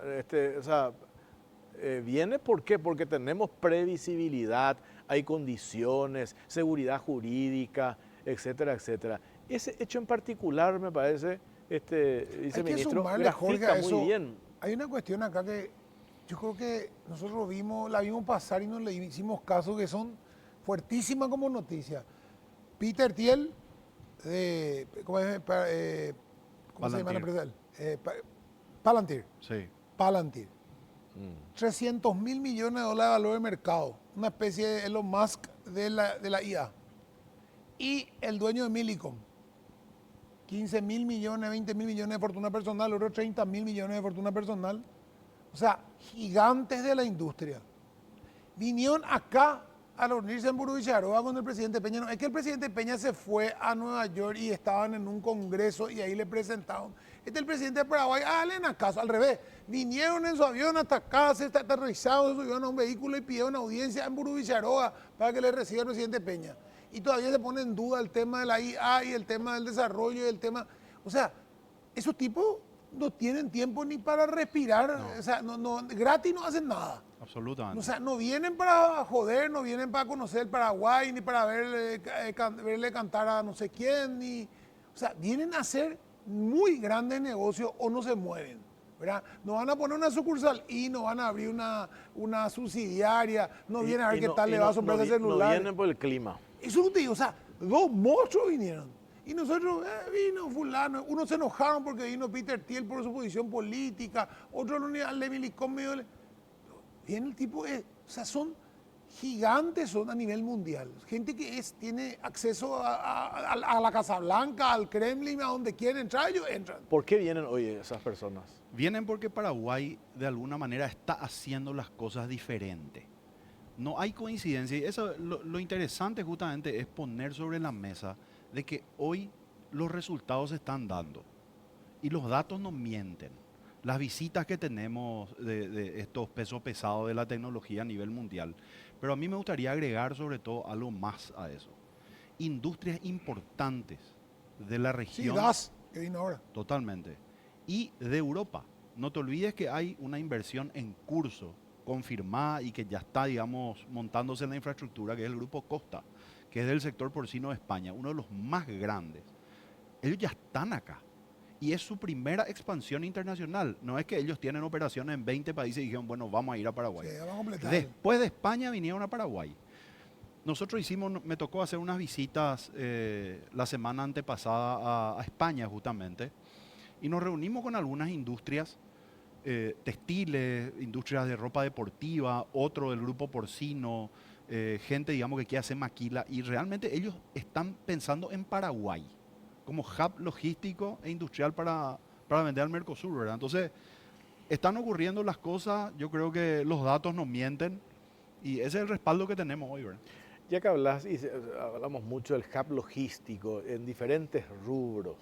Se mencionaba el otro día, estaba acá, hablábamos con el ministro del MITIC o el tema del Centro de Inteligencia Artificial, etcétera, etcétera. Nosotros, ¿cómo nos preparamos en materia de infraestructura para eso que vos decís que queremos convertirnos en infraestructura, regulación? ¿Ya están dadas las condiciones o tenemos que hacer todavía algunas cuestiones en materia normativa y en materia de infraestructura? Bueno, a veces somos muy duros con Paraguay y decimos, hoy estamos hablando de revolución industrial en el 2026, decimos. A Brasil le tocó hacer su revolución industrial en los años 50, 60 y 70, a Argentina inclusive antes, y a Paraguay le toca ahora. Esa es la realidad, no hay país que llegue al desarrollo sin tener una matriz industrial importante dentro del peso de su PIB, ¿verdad? Entonces, en ese sentido sí te puedo decir que el gobierno está tomando en serio dos cuestiones. Uno, desde el Ministerio de Industria y Comercio somos coordinadores del Consejo Nacional de Logística, donde con otras instituciones ponemos sobre la mesa qué es lo que tenemos que hacer para tener una logística competitiva. No te olvides que somos mediterráneos y vamos a seguir siendo mediterráneos. Entonces, asegurar la hidrovía es una de las prioridades. Paraguay está tomando en serio eso. Por otro lado, estamos habilitando en algún momento corredores piloto para vehículos de alto desempeño. ¿Qué son los vehículos de alto desempeño? Son los famosos bitrenes. Pero sobre todo para el tema de bitren, nosotros vamos a tomar a la industria nacional y a los transportistas locales y le vamos a priorizar y a blindar para que ellos puedan desarrollar su capacidad y su sector unos buenos años. Y después eso porque te acordás el lío que se armó con 100%. ellos cuando se planteó lo de los bitrenes. Eso quiero dejar Sí. sumamente en claro. Los bitrenes, desde el momento que se habiliten, hay todavía un recorrido que hacer, hay que adecuar infraestructura y otras cosas. Es algo que se necesita porque moves 2 contenedores de 40 en un camión, básicamente. Entonces, los costos logísticos se te desploman. Los transportistas locales, las empresas locales, los conductores locales y la matrícula paraguaya van a ser los protagonistas de ese cambio que vamos a tener. Eso va a ser algo que va a desarrollar de una manera increíble el sector. Y bueno, estamos muy entusiasmados también con conectarnos con los corredores ferroviarios de los países vecinos. Importante eso. La idea es tratar de descomprimir un poco la hidrovía. No te olvides que más del 80% de todo lo que entra y todo lo que sale de Paraguay entra por el río, por la hidrovía Paraguay-Paraná. Entonces poder diversificar eso nos da músculo para poder ser competitivos, ¿verdad? ¿Qué oportunidades concretas se abren? Si bien ya se hicieron anuncios puntuales, pero cuando conquistamos mercados como, o se amplía por lo menos, Taiwán, Emiratos Árabes, Filipinas. Singapur. Singapur, oportunidades reales para el comercio, además de lo que ya se anunció en materia de carne porcina, ovina, etcétera, etcétera. ¿Qué más hay? Aviar. Bueno, ahí me gustaría poner el ejemplo de Taiwán, A ¿verdad? ver. No te olvides, de alguna manera hace un par de años se reclamaba que no conviene abrir China, que hoy concretamente tenemos mercado abierto libre de arancel para carne bovina y carne vacuna en Taiwán. Ahora se abrió la carne aviar. Entonces, ese empujón que vamos a tener o que estamos teniendo de exportaciones a ese mercado realmente va a cambiar la matriz de exportación de Paraguay. Y bueno, ahí ponemos también sobre la mesa de que realmente es un aliado concreto que nos da mercado. Ese era el reclamo hace un par de años. El mercado está, este gobierno se empecinó en que así sea y bueno, tenemos los resultados. ¿El potencial real de las maquilas en materia de generación de empleo y exportaciones cuál es? Bueno, la maquila es el gran protagonista hoy de las inversiones industriales que están llegando. Alto Paraná se convirtió realmente en un hub industrial increíble. Y la maquila no es ni más ni menos que la empresa que está en Brasil tercerice su producción en Paraguay a costos más competitivos y nosotros resolvemos algo que se llama el tema del empleo. Paraguay hace sacrificios fiscales con la maquila, pero ese sacrificio fiscal, la pregunta es ¿a cuenta de qué? Y a cuenta de empleo para los jóvenes de las zonas donde hoy se están instalando esas industrias, ¿verdad? Así que la máquina hoy es una solución muy interesante, muy importante y es la protagonista de la mayoría de las inversiones que vienen. En la charla, perdón, Pipo, para seguir nomás, que me tocó tener hace poco con pequeños productores de diferentes rubros. Ellos piden al gobierno, yo no sé si es el MIC quien tiene que establecer, pero menos burocracia para la apertura, para la creación de establecimientos, etcétera, etcétera.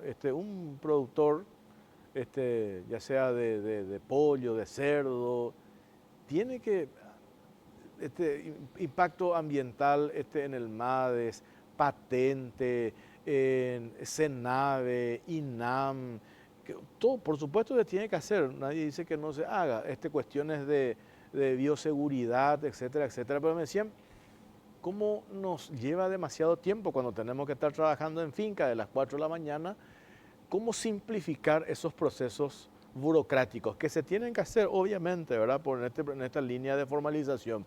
Pero ¿cómo se hace para simplificar, viceministro? Bueno, en línea hay algo que se llama mejora continua. Sí. Todo el tiempo hay que revisar cuáles son los cuellos de botella que tenemos en la medida que los sectores se van desarrollando. Cuando el volumen es chico, pues nos salta todavía los tiempos de los trámites. Pero en la medida que eso va creciendo, sí. Entonces nosotros, te digo desde el MIC lo que estamos haciendo. Nosotros tenemos, justamente bajo el paraguas del Viceministerio de Comercio, está algo que se llama el BUE, la Ventanilla Única de Exportación. Hoy todos los trámites de exportación se hacen de manera digital, en línea, todos los documentos se cargan en línea y eso dio un salto enorme. Nosotros tenemos una APP con 2 gremios exportadores en el BUE y eso está funcionando muy bien. Tenemos muchos desafíos todavía, por ejemplo, queremos hacer un análisis de las licencias previas que no aportan valor o que de alguna manera no tienen sentido de ser, para ir sacando burocracia al comercio, ¿verdad? Esa es una de nuestras prioridades y el ministro Riquelme justamente nos encomendó que el comercio debe ser lo más fluido posible y lo menos burocrático posible, ¿verdad? Tengo que hacer una pausa cortita. Tenemos cuantificado ya en estos 2 años y medio en este gobierno el tema de empleo, de todo esto que estamos hablando, las inversiones, la maquila, etcétera, en números reales de generación de... Sí, tenemos. Tenemos eso. Compartimos a la vuelta de la pausa, venimos enseguida.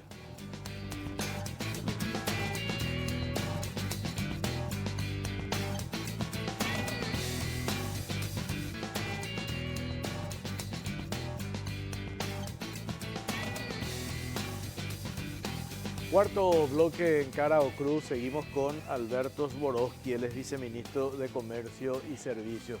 A ver, viceministro, esto que te preguntaba antes de ir a la pausa, en número, generación de empleo, fuentes de trabajo, ¿cuánto tenemos hoy? 247.000 nuevos empleos se reportaron desde el principio de este gobierno hasta febrero de este año. Justo tocó, digamos, el primer tiempo, como le decimos, en cuestión de 2 años y medio. Así que está en línea más o menos con la proyección que hay de tener nuevos empleos en Paraguay. Y este número de 500.000 no es un número que sale al azar. Ese es un número que tiene un análisis técnico. Y el análisis técnico se basa en que todos los años salen 100.000 jóvenes, ingresan al mercado laboral. Con el ingreso de 100.000 jóvenes en 5 años tenés los 500.000 empleos que se anunciaron como objetivo, ¿verdad? Entonces, de alguna manera eso va bien. El desempleo en Paraguay cayó a su nivel histórico más bajo, ¿verdad? Estamos en 3,8, que es prácticamente pleno empleo, ¿verdad? Entonces, se está pudiendo capitalizar eso. Si vos no tenés desempleo y vos estás ocupando y vos estás generando una matriz industrial que está dando esa respuesta de empleo, definitivamente esos números cuadran, ¿verdad? 247.000 dijiste, Sí, en 2 años y medio, en el primer Sí. tiempo. sí. Siguiendo ese mismo ritmo, en este segundo tiempo, alcanzaríamos los 500.000 que fue un compromiso de campaña del presidente Exactamente. Peña. Eso dice la proyección.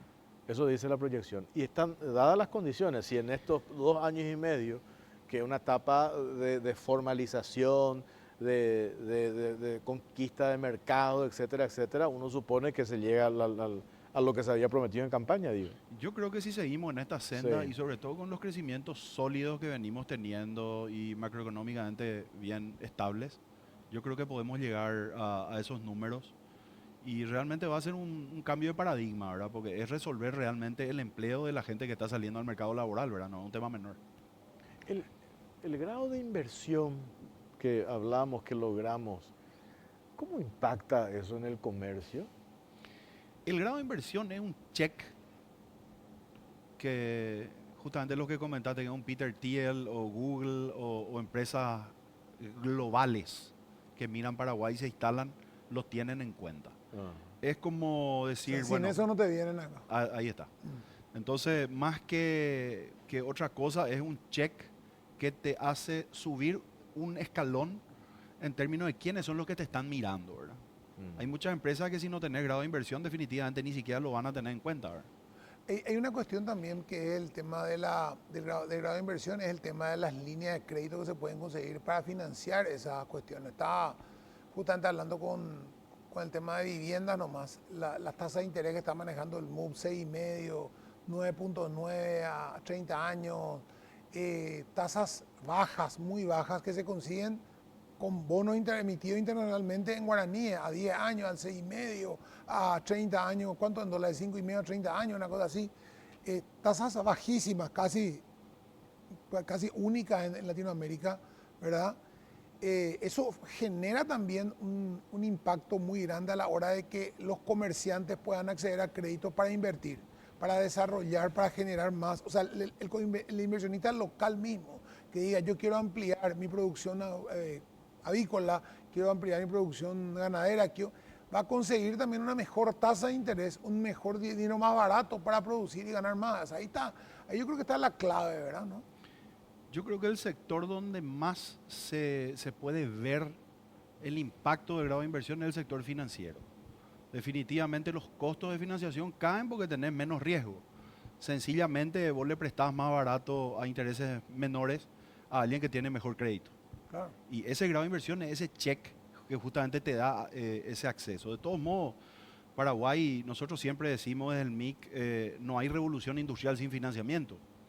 Nosotros podemos ponerle la mejor energía, el mejor pienso, desarrollar las zonas y los nodos industriales, pero si no hay financiamiento, no hay desarrollo.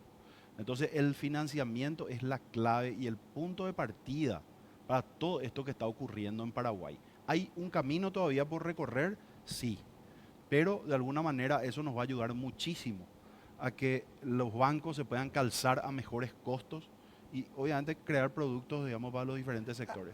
Y volviendo un poco al tema de la maquila, cuando se habla de maquila, hoy se habla de producir acá partes, llevar o producir, terminar productos.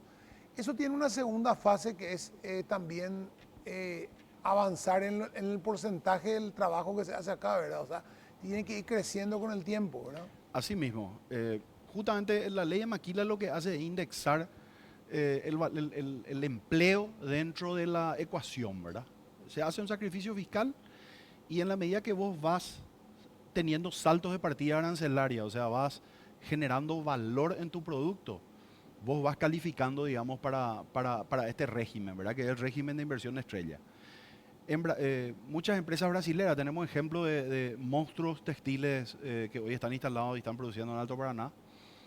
En algunos casos son subsidiarias con las que se asocian esas marcas brasileñas y tercerizan su producción a partir de la maquila para reexportar a Brasil con el impuesto de 1%, que es lo que paga la maquila, y otras son las propias empresas las que vienen y abren esa fábrica. O sea, muchas veces una marca global viene, se instala en Paraguay, son ellos mismos y vuelven a reexportar, ¿verdad? Entonces, ahí es donde la maquila te da ese salto de lo que tiene que ver con empleo, ¿verdad? ¿Qué reformas consideras urgentes necesitamos para tener mayor competitividad, viceministro? Bueno, realmente se pasaron leyes muy... Este gobierno fue el gobierno que más leyes, que modernizó lo que tiene que ver con inversiones, tuvo hasta hoy. La ley de maquila, la ley de ensamblaje, realmente dieron un salto en términos de marco legal. Hoy nosotros nos encontramos trabajando en un proyecto de ley, eso quiero contar, creo que en los próximos meses vamos a estar pasando esa ley al Congreso, que es la ley de zona franca. La ley de zona franca lo que va a dar es un marco legal para un sector, digamos, que es bastante interesante en la región. Uruguay exporta casi 4.000 millones de dólares en servicios a partir de estar en las zonas francas, zonas libres. Entonces nosotros queremos orientar todo lo que tiene que ver con zona franca, principalmente a lo que es servicios, zona franca de servicios. Y estamos trabajando en este momento en ese proyecto de ley, estamos copiando las mejores prácticas de alguna manera del continente como para atraer esas empresas que son de alta demanda de empleo, ¿verdad? En Argentina estaba viendo la semana pasada, desde el gobierno del presidente, amigo mío, Javier Milei, el potencial que tienen ellos a partir del acuerdo Mercosur-Unión Europea. O sea, me quedé con eso de que están trabajando en ello.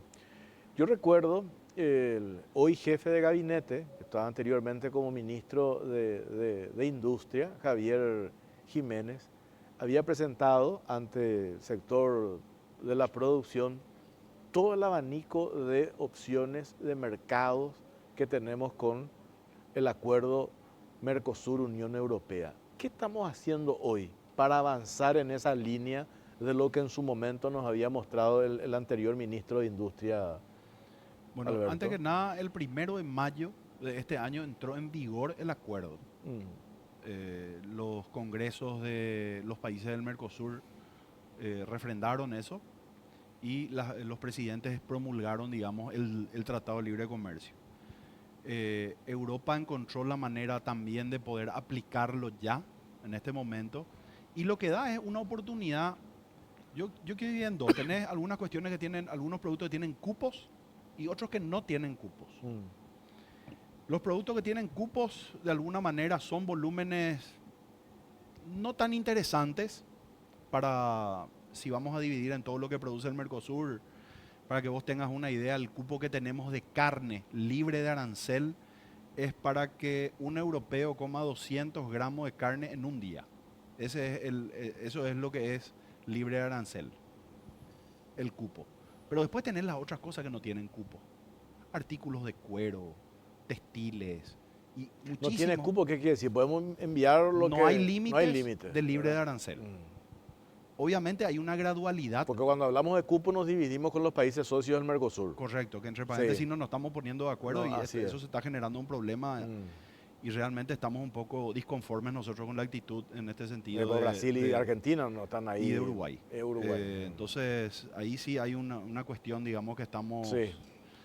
un poco firmes y nos estamos manteniendo nuestra postura que nosotros tenemos que tener lo que tenemos que tener y no nos vamos a mover de ahí, ¿verdad? Entonces, lo que no tiene cupo realmente es un universo enorme de productos que van a poder ingresar libre de arancel. Pero el principal valor agregado que nosotros le vemos al acuerdo Mercosur-UE es que vengan a Paraguay a hacer su manufactura, ya sea por el régimen de maquila, el régimen comercial normal, lo que sea. Las industrias allá que vengan acá. Ese es el valor agregado que nosotros estamos viendo y que nos entusiasma. Antes que nosotros con lo que tenemos, porque tampoco me parece que vamos a dar abasto, ¿verdad? Y los commodities que nosotros vendemos Ya. están vendidos. Si no le vendemos a ellos, le podemos vender a otros. Esa es la Claro. realidad. Hay una demanda global enorme para una oferta limitada. Entonces, ahí sí hay mejores precios eventualmente y mejores condiciones y márgenes para las industrias locales, lo cual nosotros celebramos.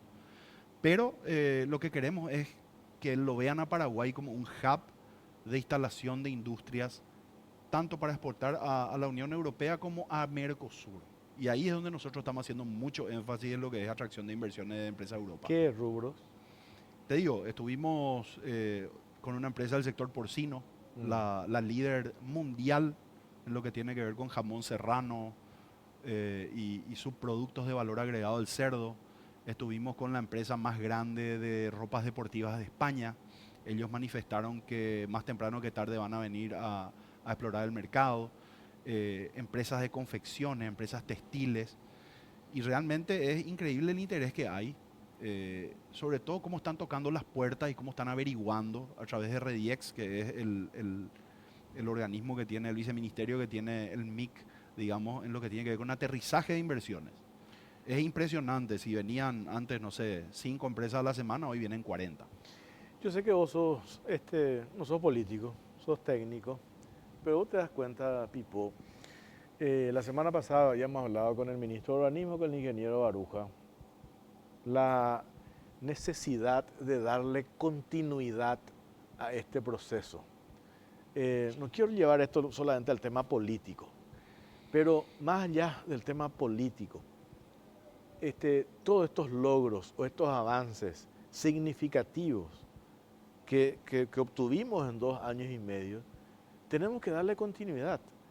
Lo ideal sería, y lo políticamente correcto, es decir, independientemente a quién sea el próximo presidente. Ya hemos visto que eso no pasa siempre.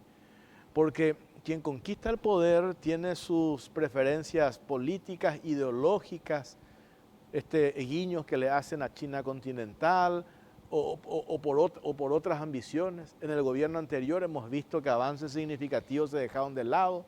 La semana pasada le absolvieron al exministro de Obras Públicas y Comunicaciones, Ramón Jiménez Gaona. Ahora hay, supongo yo, un solo responsable de haber matado el proyecto Metrobús, que ese es el señor Vims. Entonces digo, la necesidad de mirar como paraguayo, De hecho, en de darle Maquila hubo un continuidad. problema con la reducción del tema acá, cuando se iba a aumentar del 2017 se hablaba de aumentar la producción, creo que más Cable y compañía, una empresa japonesa iba a aumentar, se cambió el tema con el tema del régimen automotriz con Brasil en el siguiente gobierno, se cayó todo eso y ahora se cambió de vuelta y se volvió, ahora vinieron se perdieron 5 años con eso. O sea, hay cambios políticos que generan ese tipo de problemas. Yo creo que la clase política tiene que reflexionar y de alguna forma madurar en ese sentido que está mencionando. Nosotros realmente nos rompemos la cabeza pensando en que no continúen, digamos, las políticas que está haciendo bien este gobierno. Y eso sería de alguna manera peligroso, sobre todo para las empresas que hoy ya están dando empleo en Paraguay. Entonces, estoy totalmente Pero de acuerdo. eso se puede blindar desde el sector privado en el sentido de decir, bueno, yo estoy dándote empleo a 2.000 personas, 3.000 personas, y si vos me cambiás tal regla, yo me tengo que cerrar y irme. O sea, yo creo que esa presión también es difícil de contener cuando uno quiere hacer mal las cosas, ¿no? Totalmente, pero siempre se busca la vuelta también Sí, para no, por eso. matar lo que nos gusta, ¿verdad? Pero definitivamente yo creo que empoderarle al sector privado a partir de las políticas públicas y que ellos entiendan que estamos en el camino correcto, yo creo que es un blindaje, el principal blindaje que podemos tener. En el MIC recientemente se forma el Consejo Empresarial del MIC, donde hay una presidencia del ministro con el sector privado. Entonces el día de mañana hay un cambio de gobierno, sea el que fuera, y el sector privado va a venir con una carpeta y va a decir, señores, nosotros estábamos trabajando en estos temas y estábamos haciendo estas cosas. Claro. Entonces esa es la manera en que nosotros creemos, por lo menos desde el MIC, que podemos blindar las cosas que se estaban haciendo bien, a partir de que el sector privado se empodere de esas acciones, ¿verdad? Así mismo. Lo otro, y para ir redondeando, ¿cómo contribuye el tema de la evolución tecnológica en todo lo que tiene que ver con el comercio? ¿Cómo repercute eso? Realmente es increíble el salto tecnológico que se están dando en todo sentido en el comercio, bueno, en lo que tiene que ver con automatización de la producción misma, ¿verdad? Es increíble y vamos a ver en los próximos 5 años más cambios que en toda la historia hacia atrás.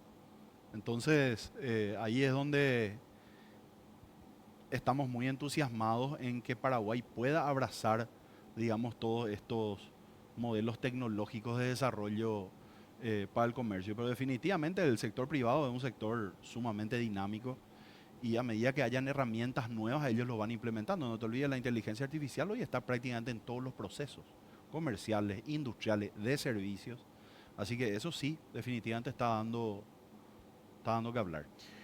Con todos estos datos que estás aportando, con proyecciones y datos reales de inversionistas, 247.000 puestos de trabajo que se han generado, hablábamos nomás en el primer bloque con Carlos Pereira, ex consejero del IPS, y la visión que tienen algunos economistas. Vos también habrás escuchado esa mirada tan fatalista, o inclusive el sector político. Le escuchaba a Rafael Filisola decir, cuando el presidente dijo, usted me tiene que pedir disculpas porque la Contraloría dijo que no hay inconsistencia en mi declaración jurada, y el senador Filisola dice, pero él tiene que dar explicaciones, la gente no tiene empleo, no tiene que comer, el país está a la deriva. Esa negación de la realidad, ¿verdad? Cuando todo esto que vos acabas de mencionar, decís, todo es absolutamente verificable y real, o hechos objetivos que se dan como estas visitas de estos pesos pesados de la industria tecnológica que vienen a Paraguay. No vienen a Paraguay. Esa gente no viene a Claro, pasearse. no vienen a Paraguay porque tienen la misma mirada de la del senador Filisola de que todo está mal, o algunos economistas o exministros de Hacienda incluso que se reúnen y te dicen está todo podrido y este país no tiene solución. Entonces, también ustedes que están en función de poder, que estás vos ahora en función de poder, estás en el gobierno, combatir eso, ¿verdad? Trabajar contra eso, además de promocionar el Paraguay, de contar las ventajas y las maravillas de Paraguay, tenés que también soportar ese sector o ese grupo de gente que a toda costa te quiere tirar para abajo. Ese es un clásico, realmente lo principal que te puedo decir sobre eso es que el dato mata relato. Si vos tenés resultados concretos, números concretos que se muestran, finalmente no tienen argumento. Igual se busca siempre la vuelta para tratar de minimizar lo bueno, y si hay alguna cuestión que corregir se amplifica y se hace un encuadre y se pone una foto de 50 por 50 a los pequeños No. desfasajes que podemos tener como cualquier otro gobierno. Pero definitivamente nosotros estamos muy contentos con los resultados que se están dando. Yo- Hay muchísimos desafíos. El presidente dijo, por más que estemos creciendo al 6%, este año al 4%, se estén generando empleo, no estoy conforme. Él lo dijo y eso Claro. creo que es una humildad de su parte en el sentido de decir, aceleremos más todavía estos cambios. Pero definitivamente yo creo que eso siempre va a existir. Lastimosamente digo, porque lastimosamente a veces el peor enemigo de un paraguayo es otro paraguayo, ¿verdad? Sí. Justamente para terminar nomás el tema, decir, el seguir negando datos y cifras, como si esta gente que viene, que tiene una empresa que vale, no sé, 300 mil millones de dólares, no sé cuánto es el PBI nuestro, ¿verdad? Otro que tiene una empresa de 20 mil, de 100 mil millones de dólares, o otro que viene, o está el gobierno de Taiwán que viene a poner, porque somos simpáticos, le caemos bien, y viene a plantear una inversión gigantesca como el tema de IA, y sale gente y te dice, no, eso de los datos son mentiras, eso es un delirio de alguien, eso es inventado, eso no genera empleo, dice uno que está enojado porque le sacaron de un puesto. Y vos decís, escucha, esta gente es tonta, cree por lo que yo vi entrar. Mira lo que dice el Banco Central de Paraguay. Ah, esto es de verdad, yo creo esto nomás ya y con esto me voy tranquilo. O para poner una calificación, yo voy a invertir, voy a trasladar, o los que trasladaron la empresa, esta textil nomás das. Salen de Argentina con el costo que tiene traer todo ese equipamiento acá para poner acá, porque le creen, porque no están seguros si es cierto, pero por la duda vamos a poner, porque no han de mentir ni en su informe. O sea, parece que creen que nosotros somos tontos o ellos son tontos, o cuál es el tema, ¿verdad? Porque si yo realmente no viera gente acá viniendo, pero cuando vienen esos tipos yo digo, pues, algo pasa acá, porque para que vengan esto, acá no nos está regalando nada. Es No, así. totalmente. Realmente yo creo que hay que empezar y tenemos que comenzar a hacer el ejercicio de hacer un poquito más oído sordo a, Hacer como ellos, ¿verdad? Como lo sí, que hacen, lo que vienen. definitivamente tenemos que usar su misma estrategia de hacer oídos sordos a críticas que de alguna manera no tienen respaldo y tienen un contenido político lastimosamente que ensucian la discusión, ¿verdad? Sí. Alberto Esgoroski, gracias por tu tiempo, muy amable. Gracias a ustedes. Un gusto. Hacemos la última pausa, venimos y cerramos el programa.